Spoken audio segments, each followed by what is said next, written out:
శత్రువైన సాతానుడు చాలా తెలివైన వాడు. మనం ఎప్పుడు ఒంటరిగా ఉంటామో గమనించి దాడి చేయుటకు ప్రయత్నిస్తాడు.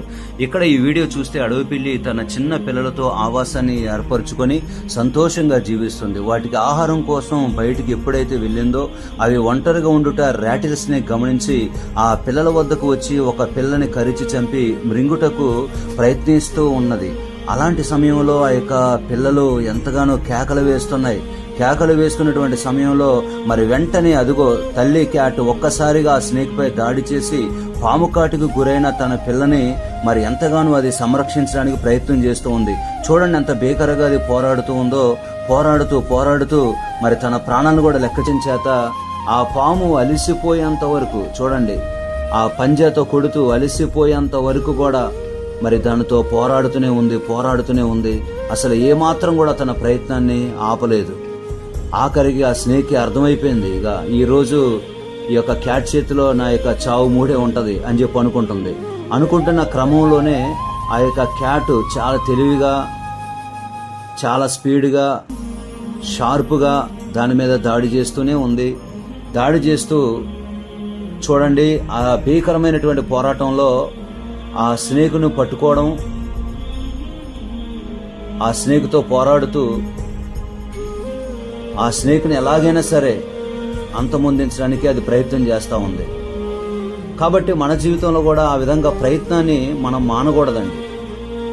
ఏ యొక్క సమస్యలో మనం ఉన్నా సరే ఆ సమస్యలో నుంచి బయటపడేంత వరకు కూడా మనం కూడా ప్రయత్నాన్ని ఏమాత్రము కూడా విరమించకుండా మనం కష్టపడి తీవ్రంగా ప్రయత్నం చేస్తే కంపల్సరిగా అంతిమ విజయం మనకే లభిస్తుందని తెలియపరుస్తూ ఉన్నాను. యేసుక్రీస్తు ప్రభువారు కూడా అంతే.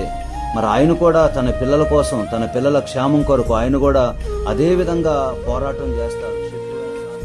క్లియర్ గా మీరు చూడగలిగితే ఆ యొక్క తల నుంచి, ఆ ముండెం నుంచి తలని వేరు చేసి మరి దాన్ని చీల్చి చెండాడడానికి అది ప్రయత్నం చేస్తూ ఉంది. ఈ విధంగా తన పిల్లల చావుకి కారణమైనటువంటి ఆ స్నేక్ ని చివరికి అంతమొందించేసింది. అలాగే మన ప్రభువైన యేసయ్య మనతో ఉన్నప్పుడు సాతానుడు మనపై దాడి చేయి యాకోబు కుమార్తె అయిన దీనా ఒంటరిగా వెళ్ళినప్పుడే షెకెము ఆమెని అవమానపరిచి ఆమె శీలాన్ని దోచుకున్నాడు.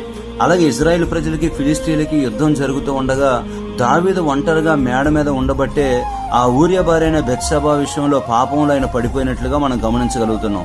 సంసోను ఒంటరిగా వేశ్య అయినటువంటి దెలీలా వద్దకి ఫిలిస్తీన్ల దేశానికి వెళ్లడం వల్ల తన అభిషేకాన్ని కోల్పోయాడు.